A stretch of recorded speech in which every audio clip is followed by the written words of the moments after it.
सब तो सह गए, शिशुपाल खड़ा हो गया और ऐसे कट वचन बोले, महाभारत में लिखा, हमने स्वाध्याय में पढ़ा था, ऐसे कट वचन बोले कि कोई भी नाराज हो जाएगा उससे।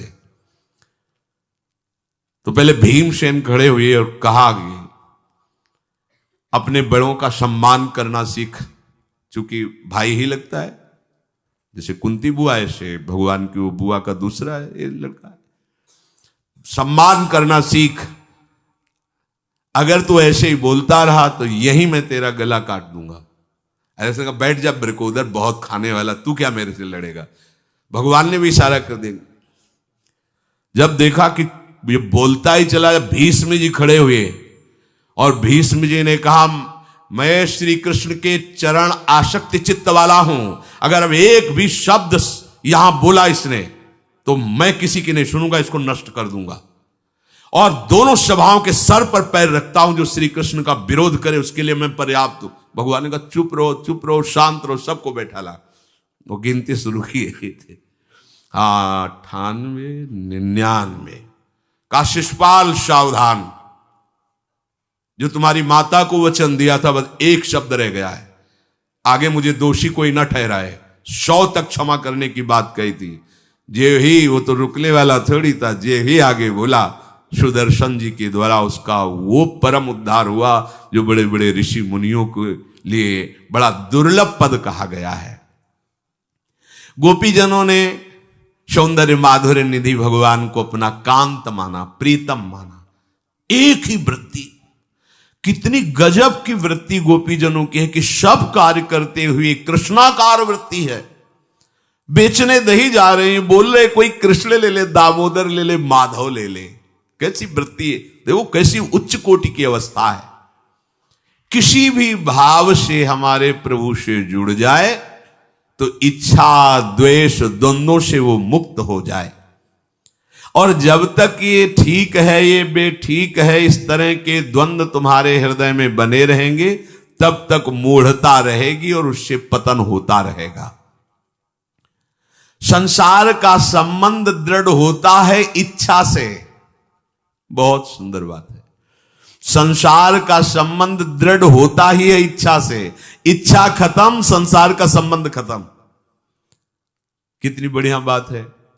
पर हम भागे घूम रहे हैं इच्छाओं की पूर्ति के लिए। जब एक बता दिया कि समुद्र है भगवान, जो चाहिए इन्हीं से क्यों नहीं, पर इनसे मिलने के लिए भी तुम्हें शराब छोड़ना पड़ेगा, तुम्हें मांस छोड़ना पड़ेगा, व्यभिचार छोड़ना पड़ेगा, गंदे चिंतन छोड़ने पड़ेंगे। वो राजी नहीं हो तो करो पाप और चाहो सुख। ऐसा कैसे हो सकता है? यही है जीव की परेशानी, यही है। वो ये चाहते हैं कि हे संत महात्मा, हे भगवंत, हमको छूट दो, हम खूब गंदे आचरण करें और आप हमसे सेव संतरा रुपया पैसा ले लो और आप ऐसा आशीर्वाद दो कि हमारी उन्नति होती रहे, दुख न मिले, हमें सुख ही मिलता है। कभी स्वप्न में भी नहीं हो सकता। तब लग कुशल न जीव कहूं, सपने हूं मन विश्राम, जब लग भजत न राम कहूं, शोक धाम तज काम। ये दुखों का खजाना काम अर्थात इच्छा, इसका त्याग करके भगवान की शरण में होकर जब तक नाम जप नहीं करोगे, स्वप्न में भी तुम्हें विश्राम नहीं मिलेगा। और नाम जप एक गंदे आचरण करने वालों के हृदय में नहीं हो सकता। नाम परम पवित्र है। ये तभी होगा जब आपका खान पान सात्विक हो, आपका वातावरण सात्विक हो, आपका बोलना उठना बैठना सब सात्विक हो, तब नाम भगवान कृपा करेंगे आपकी जिह्वा। फिर कौन सी इच्छा रह जाएगी? कौन सी इच्छा रह जाएगी? अरे आप विश्वास कीजिए, ये जितनी इच्छाएं हैं सब स्वाप्निक हैं। जब आप सच्चा विवेक धारण करेंगे तो आपसे पूछा भी जाएगा कि जबरदस्ती केवट से कह रहे ले लो, वो कह रहे आप कछुनाथ न चाहिए, मोरे नहीं चाहिए। प्रहलाद जी कह रहे हैं वरदान मांगो, हमारी आज्ञा का पालन करो, तो कह रहे हाँ आपकी आज्ञा का पालन करता हूं, हे नाथ मुझे यही वरदान दीजिए कि आपसे भी कोई इच्छा न रहे। ये वरदान मांगा कि आपसे भी कोई इच्छा। आप सोचो क्या है ऐसा भागवती रस कि जिसको वो मिला तो भगवान से भी कह देते। और भक्त तो बड़े विचित्र विचित्र है, वो भगवान से कहते तुम्हारी इच्छा क्या है प्यारे? बोलो हम पूर्ण करते हैं। तुम्हारी इच्छा क्या है? हमारी तो कोई इच्छा ही नहीं। आप बोलो आपकी इच्छा क्या है? आप क्या चाहते हो? मैं कैसे आपको रिझाऊं? ये जब कामना को लेकर के मनोवृत्ति का प्रवाह संसार की तरफ होता है, तब ये कामना ही हमें राग द्वेष में बांध देती है। जो महापुरुषों ने उपासना करके, शास्त्र स्वाध्याय करके अनुभव किया है, उसे ध्यान से सुनो। इच्छाओं से बचने का उपाय, इच्छा ही आपके बंधन का कारण है, इच्छा ही जन्म मरण का कारण है। इच्छाओं से बचने का उपाय, कर प्रमाद मत बनो आलसी, करो सुचारु रूप से काम, अपना काम स्वयं करने में लाज बड़प्पन तजो तमाम। पहली बात, शरीरधारी को किसी दूसरे शरीर से अपने शरीर की सेवा तब तक नहीं लेनी चाहिए जब तक बीमार ना हो जाए, असमर्थ ना हो जाए, चाहे गृहस्थ में हो चाहे विरक्त में हो। ध्यान दीजिए, आप चाहे आपकी पत्नी हो, पुत्र हो, परिवार हो, आप उनके सेवक हैं, क्योंकि वो सब प्रभु के जन हैं। इस भावना से रहोगे, कभी नाराज नहीं होगे, कभी गुस्सा नहीं आएगा, कभी झगड़ा नहीं होगा। अगर आप अपने को ये माने कि प्रभु मेरे इस रूप में आए हुए हैं, मुझे अपने कर्तव्य का पालन करना है, तो कहीं झगड़ा नहीं हो सकता। तुम जो कर रहे हो तुम्हारा कर्तव्य, हमारा कर्तव्य है कि हम पति पुत्र परिवार आदि जो भी है, ये हमारे भगवान का स्वरूप है। मैं आप समझो वही भगवत साक्षात्कार, पर ऐसा कौन मानता है? अच्छा, साधु वेश में ये जरूर सावधानी रखनी चाहिए। ध्यान देकर सुनिए, जब तक आपका शरीर स्वस्थ है, आप किसी से किसी भी प्रकार की सेवा स्वीकार न करें। भिक्षान्न के सिवा कोई भी सेवा स्वीकार न करें। अपने शरीर की सेवा तब तक करें जब तक आपका शरीर असमर्थ नहीं हो जाता। असमर्थ हो गए तो फिर हरि ही करें आकर स्वयं, या किसी को भेज दें, उनके बस की बात है। देखो माधवदास बाबा की लंगोटी स्वयं श्री ठाकुर जी महाराज धो रहे हैं। तब तक हमने अपने बड़े संतों को देखा है, बिल्कुल किसी भी तरह की कोई सेवा नहीं स्वीकार करते। अपनी दिनचर्या अपने हाथ से, अपने शरीर की पूरी। आपको क्या हो गया है? आप भी वैसे ही चलो जैसे गुरुजन चले हैं, भिक्षान्न के सिवा। आप अपनी किसी भी तरह की सेवा किसी से मत करवाइए। आप देखो इच्छाओं का दमन होना शुरू हो जाएगा, यहीं से इच्छाओं का दमन शुरू हो जाता है।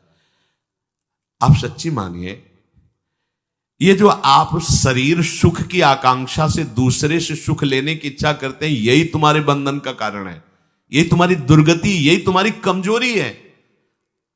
जब तक शरीर स्वस्थ रहे, किसी से किसी भी तरह की सेवा मत लो, और अधिक से अधिक सेवा करने का भाव रखो। सुधार, हमें सेवा करना है, सेवा लेना नहीं है। जब तक सेव्य का साक्षात्कार ना हो जाए या शरीर असमर्थ ना हो जाए, तब तक ये नियम दृढ़ रखना चाहिए। गुरुजनों को भी देखा, श्री जी की सेवा कर दो, रसोई के से बाहर, शरीर सेवा में कभी भी नहीं। कभी धोखे से ऐसे वस्त्र आदि रह गए और महाराज जी अनुपस्थित, धो के जल्दी से फैला दिया तो भी डांट लगी, ऐसा क्यों किया? नहीं रखे थे महाराज जी, हमने ऐसा कर दिया। नहीं, जब तक हम कहें नहीं तब तक नहीं। आज भी सरकार अपने ही हाथ से श्री जी को भोग लगा के ही, सब हैं पर वो अपने ही हाथ से 2 रोटी भोग बना के। देखो बुजुर्ग संतों को, बड़े महापुरुषों को हमने देखा है, अपने शरीर, जब तक शरीर में सामर्थ्य है तब तक, ये महापुरुषों का आदेश है, अपना काम स्वयं करने में लाज बड़प्पन तजो तमाम। अपना काम करने के लिए आप किसी को भी आदेश मत करें, किसी की भी सेवा स्वीकार न करें। हाँ, हमें भूख लगेगी तो रोटी मांग लेंगे जाकर के, क्या जरूरत है हमें किसी की सेवा स्वीकार करने की? मांगो, खाओ, खूब भजन करो, सत्संग करो, कम खर्चे वाला जीवन रखो। जरूरत क्या है? जो जरूरत है गली चलते दे देंगे भगवान, विश्वास करो, गली चलते दे देंगे। विरक्त गृहस्थ धर्म पूर्वक कमाओ, जितनी आवश्यकता प्रभु दे देंगे। ऐसा कोई त्रिभुवन में नहीं जिसकी आवश्यकता की पूर्ति ना होती हो। अनावश्यक तुम्हारी मांगे जो हैं वही तुम्हें दुख दे रही हैं। आवश्यक व्यवस्था सबको भगवान दिए हुए हैं, अनावश्यक मांग के लिए तुम्हें फिर फंसना होगा। ये तुम्हारी अनावश्यक मांगे हैं। ये हो जाए, वो हो जाए, वो जो आपको जीवन जीने के लिए जरूरी है, धर्म पालन के लिए जरूरी, वो बिना मांगे भगवान दे रहे हैं सबको। देख लो। हाँ, आप कि भाई हमको उस परिकर में रहना है, उस कोर्ट से रहना है, वो सब वीआईपी, तो हमको भी उस कोर्ट का ये मांगे हैं तुम्हारा प्रारब्ध जितना है उतना तुम्हें मिलेगा, जो आवश्यक है वो तुम्हें मिलेगा। अनावश्यक मांगे करोगे फंसोगे, अधर्म में कूदना पड़ेगा तुम्हें। हाथ पैर सब साधन प्रभु ने दिए, दया कर तुम्हें समान, फिर क्यों उनसे काम न लेते, क्यों रखते हो झूठी शान। तुम्हारी सेवा के लिए तुम्हारे पास हाथ है, तुम्हारे चरण है, तुम्हें बुद्धि दी है, दूसरे से क्यों सेवा स्वीकार करते हो। प्रभु ने दया करके उद्धार के लिए तुम्हारे पास पूरी सामग्री दे दी, उसका प्रयोग करो। तन मन दोनों का हित करता, निश्चय शारीरिक श्रम युक्त। देखो ये है जिसने अपना परम मंगल ठाना है, वो शरीर को कभी प्रमाद में नहीं रखता, चाहे गृहस्थ हो चाहे विरक्त हो। ये आलस्य प्रमाद किसी के लिए भी ठीक नहीं है। नियत समय तक सो जाओ, इसके बाद खूब मेहनत करो, चाहे गृहस्थ हो चाहे विरक्त। विरक्त हो तो खूब नाम जप, वाणी पाठ, ब्रह्मचर्य से रहना, आसनों में बैठना, हाँ सेवा करना, शारीरिक श्रम नहीं, खूब सेवा करो, धाम की सेवा करो, नालियां साफ करो, गलियां साफ करो, जो सेवाएं में इसे श्रम करो। ब्रह्मचर्य पचाने के लिए श्रम भी तो होना चाहिए। श्री जी की प्राप्ति के लिए मन वचन कर्म से श्री जी के चरणों का आश्रय लेकर के जितना आप अन्न डालते हो उतना आप इसका प्रयोग करो शरीर का। इससे ममता मत रखो। खूब धाम, पुराने संतों को देखो, सोहनी पकड़े कहां कहां तक परिक्रमा में लगा। हमने देखा है एक हरिदासी महात्मा थे, पीछे पानी घाट की तरफ उनकी छोटी सी कुटिया, किलोमीटर तक ऐसे ही सोहनी लगा रहे। वृद्ध वृद्ध महात्मा सेवा करें। अपने लोग जवान महात्मा होकर, शरीर स्वस्थ होकर, बेइज्जती सम, अगर सोहनी पकड़ के खड़े हो जाओगे गली में तो आपको लगेगा अपनी बेइज्जती हो रही है। वाह, कितनी बड़ी इज्जत है हमारी। स्वामिनी के महल की वीथियों में सोहनी लगाने में तुम्हें बेइज्जती लग रही, और आचार्य चरण याचना कर रहे हैं। यत्किंकरीषु बहुशा खलुका कुवाणी, नित्यम परस्य पुरुषस्य शिखंड मौले, तस्या कदापि रसनिधेर वृषभानुजायास, तत्केल कुंज भवनांगण मार्जनीश्याम।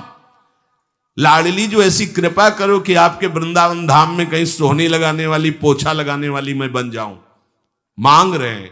एक से कहा भैया चाहे जितना बुरा प्रारब्ध हो, यहां जो भगत आते हैं उनके जूते साफ कर दिया करो, प्रारब्ध खत्म हो जाएगा।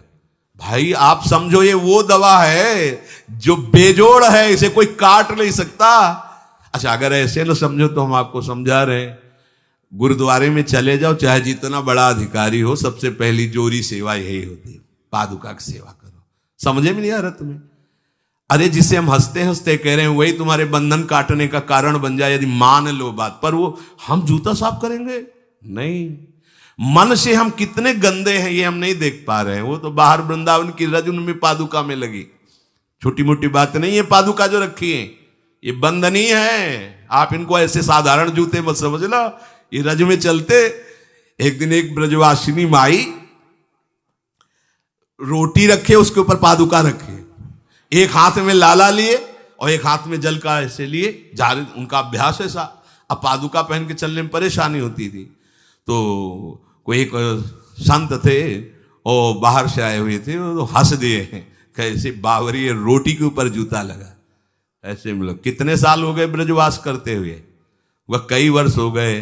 अरे ये वो जूती नहीं है जो साधारण जूती है वृंदावन बरसाने की, रज लगी हुई इसमें। ये रज लगी हुई है, तुझे रज नहीं दिखाई दे रही, जूती दिखाई दे। क्या ब्रजवास कर रहा है? डांट के चल दी। ये समझो, हम कहें कि जूती साफ करो तो हम जूती साफ करेंगे। और ये है कौन सी जूती साफ में? क्या रज है। वृंदावन बरसाने सब जगह घूमते रहते हैं ये महाभागवत जन। अगर इनकी ये गृहस्थ विरक्त मत देखो, सब लाडली जी के लाडले हैं जो यहाँ आए हुए हैं। अगर हम उनकी पादुका साफ करेंगे तो हमारा हृदय साफ हो जाएगा। पर कोई मानता कहाँ है? अपनी सेवा स्वयं करो और दूसरे की सेवा मिल जाए तो जैसे लोभी आदमी के सामने धन फेंक दे तो कैसे भागता है, ऐसे आपको होड़ लगनी चाहिए कि ये आदमी इतना न कर पाए जितना हम सेवा करें। परमार्थ में शरीर पोषण नहीं, परमार्थ में शरीर की धज्जियां उड़ानी है, अहंकार की, देहाभिमान की। राखे अपने को सदा भगवत सुमिरन लीन, सुने न जग के दोष गुण, करे न चित्त मलिन। सदैव अपने को ये देखता रहे कि प्रभु का सुमिरन चल रहा है कि नहीं अंदर। ये बहुत बड़े काहे की परेशानी, हम तो यही समझ नहीं पा रहे कि इतनी झंझटें लेकर कैसे घूम रहे लोग। अगर हृदय में राधा राधा चल रहा है, आप व्यापार कर रहे हो, नौकरी कर रहे हो, गृहस्थ हो, विरक्त हो, जो भी, अब आपको चिंता क्या होनी चाहिए? देखो ना, थोड़े दिन ऐसे चल के देखो, हर कार्य बहुत अच्छा होता है जब भगवत सुमिरन पूर्वक आप एकाग्रता पूर्वक कार्य करेंगे। हर कार्य में आपको आनंद आएगा। पर वो तो शरीर पोषी, जैसे आग जलने में फफोला पड़ जाता है ना, उसको बहुत संभाल के रखते हैं, ऐसे देहाभिमानी साधक भी होते हैं। कोई कोई इतना शरीर को सजा के, इतना संभाल के कि लगता है यही भगवत प्राप्ति है इनकी, कि इनके शरीर बिल्कुल ऐसे नहीं। संतों ने देखो ना कैसे अपने शरीर के राग का त्याग किया है, गुरुजनों की आज्ञा में तत्पर होकर धज्जियां उड़ा दी देहाभिमान की, तब उनको परम पद प्राप्त हुआ है। अपने शरीर का राग रखने वाला परमार्थ में कैसे चल सकता है? कब तक फंसे रहोगे विषयासक्ति वासना में हो दीन? अरे कब तक मन में भरे रखोगे दुर्विचार दुर्भाव मलिन? जिन भोगों के लिए हो रहे तुम लालायित सुखमय जान, यही घोर दुख उपजाएंगे, बढ़ जाएगा अज्ञान। इसलिए छोड़ो सब आशा ममता, आसक्ति कामना मद अभिमान, एकमात्र शरणागत होकर भजो निरंतर राधे श्याम। प्रभु की आसक्ति हृदय में धारण करो। यही समझ में नहीं आता। चले हो राग त्यागने के लिए, पोषण कर रहे हो शरीर राग का, कैसे बात बने? चलो कोई विषय संसारी है तो लगता है अभी बेचारा है। आप लोग बेचारों की लाइन में थोड़ी हो। आप लोग बेचारों की लाइन में नहीं हो। आप जितने भी, चाहे गृहस्थ हो चाहे विरक्त हो, धाम आ गए हो, दीक्षा ले ली है, शास्त्र स्वाध्याय करते हो, सत्संग, आप बेचारे हो। आप भगवत पार्षद हो, पर आप अपने स्वरूप को समझो, ये अंदर की बातें सुधारो। आगे कह रहे हैं कि सुने न जग के दोष गुण, करे न चित्त मलिन। अपने भगवत चिंतन में मगन रहो। कोई तुम्हें यदि किसी की निंदा आदि सुनाने लगे तो उसे मत सुनो। पूछे कछु कछुए कहे, को आए के पास, सुन ले कछु बोले नहीं, सब ते रहे उदास। पर निंदा पर दोष के कथन सुनन में लोग, जो आनंद अनुभव करें तो लहे नरक के भोग। तुम्हारे पास आकर कोई तुम्हें दूसरे की निंदा सुना रहा है और अगर तुम्हें हर्ष हो रहा है, कैसी बात, कोई नामदाता सदगुरु की निंदा करे, तुम सुन लिए, कैसे तुम्हारे इस पाप का प्रायश्चित होगा? सुनने और कहने वाले दोनों को एक ही दंड मिलता है बराबर। तुम अपने गुरुदेव की निंदा सुन ली, तुम अपने आराध्य देव की अवहेलना की बात सुन ली। उपासना नहीं है, कहीं देहाभिमान है कि हम तो गुरु श्रेष्ठ है ना, गुरु जी की निंदा होती हमारी वंदना हो रही। परिणाम में लड्डू मिलेगा, खा लेना, परिणाम पक्का। पर निंदा के कीते आवत नहीं कछु हाथ, मूरख पर्वत पाप को ले चल अपने साथ। वैष्णव निंदा, भक्त निंदा, गुरु निंदा, ये तो बहुत ही भयानक है। भक्तन निंदा अति बुरी भूल करे जिन कोय, किए सुकृत बहु जन्म के क्षण में डारे खोए। कह रहे जो दूसरे की निंदा सुनने में आनंद का अनुभव करता है उसको भोग मिलेगा। काहे का? बोले नरक का भोग मिलेगा। इसलिए जो तुम्हें ऐसी बातें सुनाने के लिए उत्साहित हो उनसे उदासीन रहो, अर्थात उनसे कोई परिचय नहीं, कोई अपनापन नहीं। हाथ जोड़कर कह दे कि आज तो आप कृपा करके आ गए हो, आगे कृपा करके कभी मत आना। नहीं, आज हम आपका स्वागत नहीं कर रहे, आगे स्वागत करेंगे तो आप सह नहीं पाओगे, इसलिए आप कृपा करके आगे मत आना। हम आपके पास गए नहीं, आप आकर हमारे गुरु की, हमारे इष्ट की अवहेलना की बात करोगे तो आज क्षमा करते हैं, चले जाइए, दोबारा मत आना। चाहे वो कोई भी हो, तुम्हारी निष्ठा में इतनी ताकत है, वो झुक जाएगा, उसकी सामर्थ्य नहीं कि वो आगे आ जाए। अगर हमारे कोई इष्ट की, आचार्य की या किसी भी नाम जापक की कोई निंदा करता है, हम सुनते हैं और उसे सुख मानते हैं, तो कह रहे हैं उसको नरक का भोग मिलेगा। नहीं, हमें जिस मार्ग में चलना है, हमें अपने आराध्य देव की प्रति प्रीति प्राप्त करनी है, और प्रीति प्राप्त होती, कोई भी राम कृष्ण हरि शिव बोले, सबके चरणों में हमारा नमन है, सबकी चरण धूले हमारे माथे पे। निंदा करना, अरे सब जगह भगवान ये बात देखने के लिए तो हम चले, हम निंदा स्तुति। अगर कोई हमारा मित्र बनता है, हमारा निज जन बनता है, और हमको हरि गुरु इष्ट आदि की किसी भी तरह की कोई निंदा हमें बिल्कुल बर्दाश्त नहीं करना चाहिए, और दूरी बना लेनी चाहिए, कभी उससे संभाषण नहीं करना चाहिए।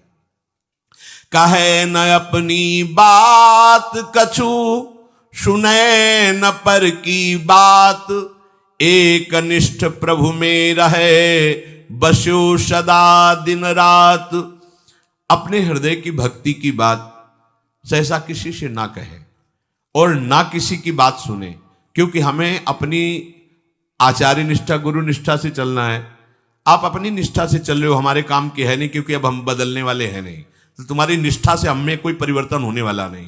और हम अपनी निष्ठा की बात तुमसे इसलिए नहीं कहेंगे कि वो तो इष्ट मिले और मन मिले, मिले भजन रस रीति, तब वो बात कहनी चाहिए, ऐसा किसी से नहीं। तो क्या करे, एक निष्ठ होकर अपने आराध्य देव में दिन रात लगा रहे।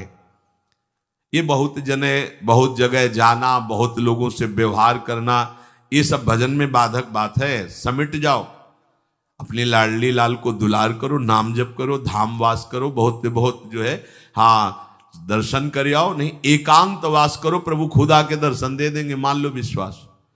अगर आपका भजन ठीक चल रहा है, सही मार्ग चल रहे हो, तो दर्शन वाली बात ही हट जाएगी, क्योंकि फिर वो समा जाते हैं, हृदय में समा जाते हैं, नेत्रों में समा जाते हैं, मन में समा जाते हैं। आनंद की उमगन में कभी गए, आंख लड़ा ली प्रभु से, नहीं तो आंखों में ही बसे रहते। पी मूर्ति नयनन बसे, तेहि रस रहाय समाये। राग रोष दुख दोष में जग सो रहे सचेत, काहू सो न करे कबो वैर भाव अरुहेत। कोई इच्छा न रखो तो तुम्हें कभी क्रोध नहीं आएगा। इच्छा राग ही द्वेष को उत्पन्न करती है। इन दोनों से सचेत रहो, ना किसी से तुम्हारा द्वेष होने पावे, न राग। कभी किसी से किसी भी तरह अगर झगड़े का, लड़ाई का अवसर आता है तो हाथ जोड़कर निकल जाओ, झगड़ा मत करो। उससे ये होगा कि आपकी वृत्ति बच जाएगी, नहीं तो वृत्ति द्वेष पूर्वक बार बार उसका चिंतन करेगी जब भजन में बैठोगे, और उसके प्रति अशांति, जलन पैदा हो जाएगी। सब सो न्यारो होई रहे, पर खारो हु नहीं होए, सबकी सब कुछ सहे नीति, वो प्रभु को प्यारो होए। समझो बात, सबसे अलग रहो, किसी से अपना मन मत मिलाओ, केवल मन नाम से मिलाओ, प्रभु से मिलाओ, गुरुवाणी से मिलाओ। पर किसी का अपमान मत करो, किसी के लिए ऐसा कड़ुआ वचन मत बोलो कि उसके हृदय मंदिर में बैठे भगवान हैं, उसका हृदय दुखी हो जाए। सबकी सब कुछ सह लेता है जो कोई, वही प्रभु का प्यारा होता है। करे न जग चर्चा कबों, रहे सदा चुपचाप, रही इंकित निज भजय प्रभुता को सेवे आप। जो जगत की कभी भी चर्चा नहीं करता, मौन धारण करके केवल प्रभु के चिंतन में मगन रहता है, उसका भार प्रभु ले लेते हैं, उसकी सेवा आप स्वयं करते हैं। प्रभु किसी न किसी रूप में आके उनका भरण पोषण करते हैं। पै प्रभु के रस प्रेम की निर्मल गोपन बात, कहे न काहू सो कबो सहे सकल आघात। भजन में जो तुम्हें आनंद आ रहा है, जो तुम्हें स्वप्न में कोई अनुभूतियां हो रही या प्रगट में कोई अनुभूति हो रही, कभी भी किसी से भी वो बात ना कहे, क्योंकि ऐसा कहने से तुम्हारे भजन में विघ्न पड़ जाएगा। सारी की सारी बातें पचा लो। जैसे तुम गुप्त रूप से गलतियां करते हो, कभी नहीं बोलते हो, लेकिन कोई भी भागवती की अनुभूति छोटी सी भी होगी तो सभा में बोलने का मन होगा, क्योंकि उससे हमारी प्रशंसा होगी, अहंकार का पोषण होगा। बिल्कुल नहीं। भजन संबंधी कोई भी आनंद की बात, कोई भी भगवदानंद अनुभूति कभी किसी से न कहे, एकदम छुपा जाए। अगर कोई ऐसा कि हमने तो ऐसे लक्षण आप में देखे, हाँ नहीं ये तो ऐसे ही तुम्हें यहाँ हंसुआ, हमारे अंदर ऐसा कुछ नहीं। कोई भी भागवतिक वृत्ति कहीं अपने में आरोपित करके प्रदर्शन का कार्य न कर दे। सही न सके पिय की तनिक निंदा, जो कहूं होए सहज त्याग सर्वस्व करी, डारे निज को खोए। यदि अपने आराध्य देव की कोई निंदा कर रहा हो तो वहां सहन न करे। सही न सके पिय की तनिक निंदा, जो कहूं होए। संत शंभु श्री पद अपवादा, कही सुनीतास मर्यादा, काटी जीव तासु जो बसाई, श्रवण मुनि न त चले पर आई। यदि हमारे कोई आराध्य देव गुरुदेव की निंदा कर रहा है, ताकत हो तो उसकी जबान बंद कर दे, नहीं तो कान में अंगुली डाले उठ के चल दे, दोबारा उसका कभी चेहरा न देखे।